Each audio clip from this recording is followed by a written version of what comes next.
একই স্বামী স্ত্রীর যদি দুটি কাবিন থাকে, অর্থাৎ দেখেন অনেক সময় দেখা যায় কি যে ছেলে মেয়ে হচ্ছে তারা হচ্ছে একটা রিলেশনশিপে থাকে এবং তারা ফ্যামিলি যদি রাজি না থাকে তারা নিজেরা বিয়ে করে ফেলে এবং পরবর্তীতে কি হয় যে ফ্যামিলি হচ্ছে আবার তাদেরকে বিয়ে দেয়। তো এক্ষেত্রে তাদের কিন্তু দুইটা কাবিন হয়, অর্থাৎ প্রথমে যারা তারা যখন নিজেরা একা একা বিয়ে করছিল সেটা একটা কাবিন এবং পরবর্তীতে আরেকটা কাবিন হয়। তো পরবর্তী যে কাবিনটা হয় সেই কাবিনটা কি করে যে বাড়াইয়া দেওয়া হয়। ধরেন যে প্রথম কাবিনে হচ্ছে ধরেন 2 লাখ টাকা হয়েছে, পরের কাবিনে দেখা যায় যে 10 লাখ টাকা। তো এখন যদি কোনো সমস্যা হয়, তাদের যদি কোনো লিগালি কোনো সমস্যা হয়, তাহলে কোন কাবিনটা হচ্ছে গ্রহণযোগ্য হবে? অর্থাৎ ধরেন যে ডিভোর্স হবে, এখন মেয়ে হচ্ছে কোন কাবিনের টাকাটা পাবে, 2 লাখ টাকা নাকি 10 লাখ টাকা?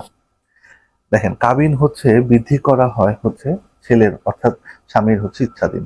স্বামী যদি চায় তাহলে কাবিনটা বৃদ্ধি করতে পারে এবং স্ত্রী যদি চায় তাহলে কাবিনটা কমাইতে পারে। এখন তাদের হচ্ছে ধরেন একটা লিগালি সমস্যা হচ্ছে, তাদের ডিভোর্স হয়ে যাবে।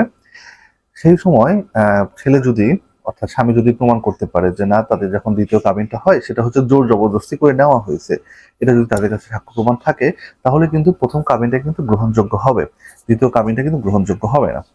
তোমরা দুটো জিনিস জানলাম যে কাবিন হচ্ছে ছেলের অর্থাৎ স্বামীর হচ্ছে ইচ্ছাধীন।